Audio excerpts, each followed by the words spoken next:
नमस्कार दोस्तों, स्वागत है आपका हमारे YouTube चैनल इजी अफेयर्स में। तो आज की वीडियो में हम ये जानेंगे कैसे भारत सरकार यूनियन बजट को प्रिपेयर करती है और उसे पार्लियामेंट में प्रेजेंट करती है। तो अगर बजट की बात की जाए तो कॉन्स्टिट्यूशन में बजट वर्ड को यूज़ नहीं किया गया है। आर्टिकल 112 कहता है कि भारत सरकार हर साल के रेस्पेक्ट में पार्लियामेंट में अपना एक स्टेटमेंट प्रेजेंट करेगी जिसमें एस्टिमेटेड रिसिप्ट एंड एक्सपेंडिचर के डिटेल्स दिए गए होंगे। इसी स्टेटमेंट को हम एनुअल फाइनेंशियल स्टेटमेंट कहते हैं या फिर बजट कहते हैं। अब जो सरकार का फाइनेंशियल ईयर है वो 1 अप्रैल से 31 मार्च तक होता है। तो जो भी बजट बनाया जाता है वो इसी पीरियड को ध्यान में रख के बनाया जाता है। इस पीरियड में कितनी अर्निंग करनी है, कितना एक्सपेंडिचर करना है, उन सब चीज़ों को गवर्नमेंट अपने ध्यान में रखती है। उसके बाद वो बजट को प्रिपेयर करती है। अब बजट को 2 पार्ट्स में डिवाइड कर सकते हैं, एक रेवेन्यू बजट, दूसरा कैपिटल बजट। रेवेन्यू बजट और कैपिटल बजट को भी हम फर्दर डिवाइड कर सकते हैं, जैसे रेवेन्यू बजट को रेवेन्यू रिसिप्ट्स और रेवेन्यू एक्सपेंडिचर में, कैपिटल बजट को कैपिटल रिसिप्ट्स और कैपिटल एक्सपेंडिचर में।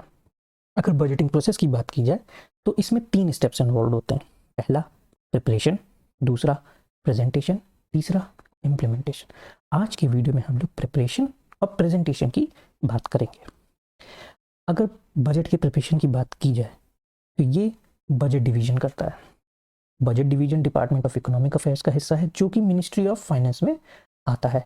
अब बजट डिवीजन हर साल सितंबर में एक सर्कुलर इशू करता है जिसे बजट सर्कुलर कहते हैं, और इस सर्कुलर के इशू के होने के साथ हमारा बजट प्रोसेस शुरू हो जाता है। ये जो सर्कुलर है ये मिनिस्ट्रीज और डिपार्टमेंट्स को गाइडेंस प्रोवाइड करता है अपने रिवाइज्ड एस्टिमेट्स और बजट एस्टिमेट्स को प्रिपेयर करने में। अब बजट एस्टिमेट्स क्या है? बजट एस्टिमेट्स वो मनी है जो कि उस मिनिस्ट्री या डिपार्टमेंट को बजट में एलोकेट किया गया है। अब ये जो बजट एस्टिमेट है इसका मिड ईयर रिव्यू जब होगा उसे हम रिवाइज्ड एस्टिमेट कहते हैं। अब बजट मिनिस्ट्री और डिपार्टमेंट्स के लिए ही तो बनाया नहीं जाता, पूरी कंट्री के लिए बनाया जाता है। तो जो पूरी कंट्री के डिफरेंट सेक्शंस के स्टेक होल्डर्स हैं उनके व्यूज़ को लेना भी बहुत ज़रूरी होता है, जैसे farmers, businessman, economist, industrialist, civil society, इन सब के व्यूज़ को भी जानना ज़रूरी होता है कि ये लोग आखिर बजट से क्या चाहते हैं। तो जो मिनिस्ट्री है, फाइनेंस मिनिस्ट्री है, वो इन सब जगह से डेटा को कलेक्ट करना शुरू कर देती है। अब जब ये डेटा कलेक्ट हो जाता है तो इसका डीप एनालिसिस किया जाता है।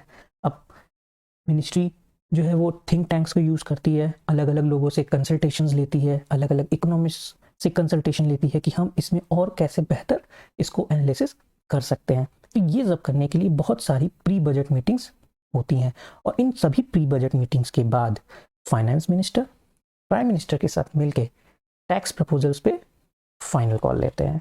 मतलब कि फाइनेंस मिनिस्टर और प्राइम मिनिस्टर दोनों इस चीज़ को देखते हैं कि क्या टैक्स प्रपोजल्स आए हैं और कौन से हमको इंक्लूड करने हैं या किस में हमको अमेंडमेंट करना है। तो जब ये सब हो जाता है तो बजट का फाइनल ड्राफ्ट रेडी हो जाता है। अब इस ड्राफ्ट को प्रिंटिंग पे भेजने से पहले एक हलवा सेरेमनी होती है।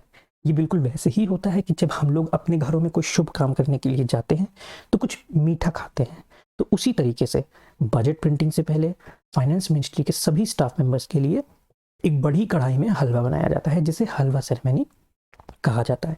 हलवा सेरेमनी के बाद बजट प्रिंटिंग के लिए चला जाता है, लेकिन बजट बनाने से लेके उसके प्रिंट होने तक जितने भी ऑफिशियल्स, जितना भी स्टाफ डायरेक्टली एसोसिएटेड है, अब उनको उनकी फैमिली से भी कट कर दिया जाता है। अब ये लोग जब तक बजट प्रेजेंट नहीं हो जाता पार्लियामेंट में तब तक मिनिस्ट्री में ही स्टे करेंगे।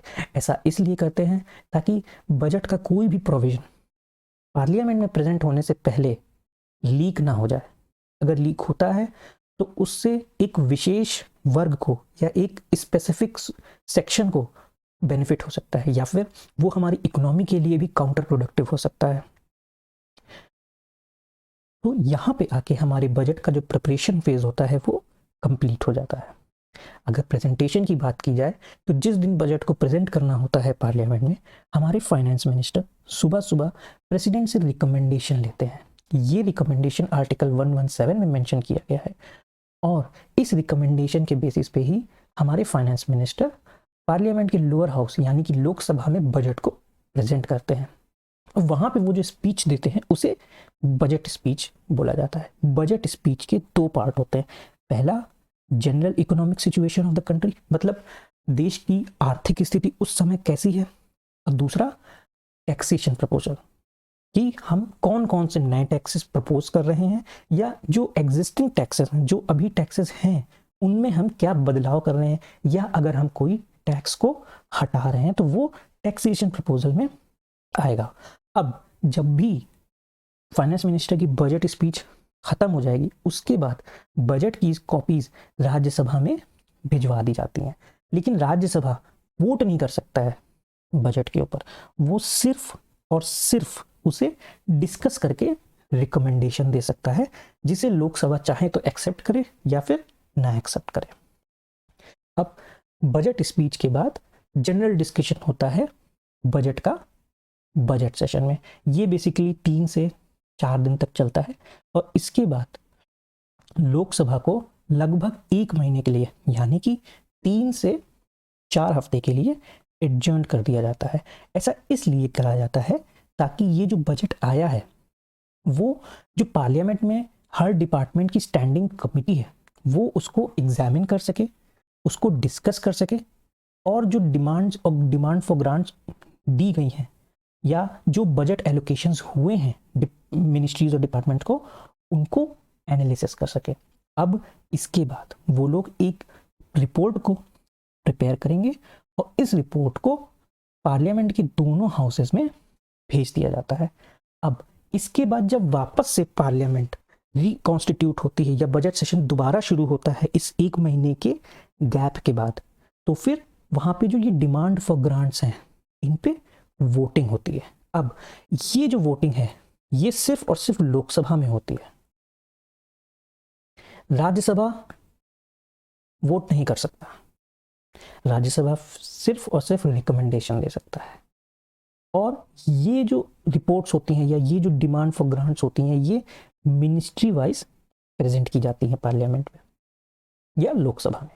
अब हर एक डिमांड पे सेपरेटली वोट होता है, सेपरेटली डिस्कशन होता है। अब जब डिस्कशन हो रहा होता है तो अगर किसी एमपी को या किसी पार्टी को ये लगता है कि इस डिपार्टमेंट को अननेसेसरी ज़्यादा एलोकेशन किया गया है तो वो वहाँ पे कट मोशन को मूव कर सकते हैं। अब कट मोशंस कई तरह के होते हैं जिन्हें हम लोग किसी और वीडियो में डिस्कस करेंगे। अब यहाँ पे एक और चीज़ देखने वाली बात होती है कि डिस्कशन के दौरान जो भी बजट एलोकेशन किया गया है आप उसमें कट तो कर सकते हो, मतलब आप उसको नीचे ला सकते हो, कम कर सकते हो, लेकिन उस एलोकेशन को बढ़ा नहीं सकते हो। तो इसी तरीके से हर जो डिमांड फॉर ग्रांट होती है उस पर डिस्कशन होता है पार्लियामेंट में और वोटिंग होती है। अब ये जो टाइम पीरियड है कि किस डिमांड फॉर ग्रांट के लिए कितना टाइम होगा दिया जाएगा या कितना उसे डिस्कस किया जाएगा, ये बिजनेस एडवाइजरी काउंसिल जो है पार्लियामेंट की वो इसको डिसाइड करती है। अब कई बार ऐसा होता है कि कुछ डिमांड फॉर ग्रांट्स पे ज़्यादा डिस्कशन खिंच गया तो जो रिमेनिंग ग्रांट्स होती हैं उनके लिए समय कम बचता है। तो जो आखिरी दिन होता है उस आखिरी दिन स्पीकर जितनी भी डिमांड फॉर ग्रांट्स पेंडिंग होती हैं या बची हुई होती हैं डिस्कशन के लिए उनको प्रेजेंट करते हैं और उन पे वोट करवाते हैं विदाउट डिस्कशन। इसको हम लोग क्विलिटीन कहते हैं। अब जब सारी डिमांड फॉर ग्रांट्स पे डिस्कशन हो गया, वोटिंग हो गई, सारी डिमांड्स ऑफ ग्रांट्स पे पार्लियामेंट में पास हो गई, उसके बाद गवर्नमेंट एप्रोप्रिएशन बिल लाती है। अब एप्रोप्रिएशन बिल का मतलब हुआ कि जब ये बिल पास हो जाएगा तो government consolidated fund of India से फंड्स को विड्रॉ कर सकती है आने वाले साल के खर्चे के लिए। अब एप्रोप्रिएशन बिल के पास होने के बाद फाइनेंस बिल लाती है गवर्नमेंट। अब फाइनेंस बिल का काम होता है कि जितने भी टैक्सेशन प्रपोज हैं या जितने भी टैक्सेशन में अमेंडमेंट्स किए गए हैं या कोई नया टैक्स लाया गया है या कोई टैक्स हटाया गया है तो ये फाइनेंस बिल इन सभी टैक्सेशंस को लीगल अमेंडमेंट प्रोवाइड करता है। अब ये भी कहा जाता है कि कलेक्शन ऑफ टैक्सेस एक्ट 1931 के अकॉर्डिंग फाइनेंस बिल 75 डेज के अंदर हर हाल में पास हो जाना चाहिए। जब फाइनेंस बिल जैसे ही पास हो जाता है वैसे ही जो है हमारा बजट पास माना जाता है और उसका इम्प्लीमेंटेशन शुरू हो जाता है। तो दोस्तों, आज के वीडियो में हमने जाना कि भारत सरकार कैसे बजट को प्रिपेयर करती है और उसको कैसे प्रेजेंट करती है पार्लियामेंट में।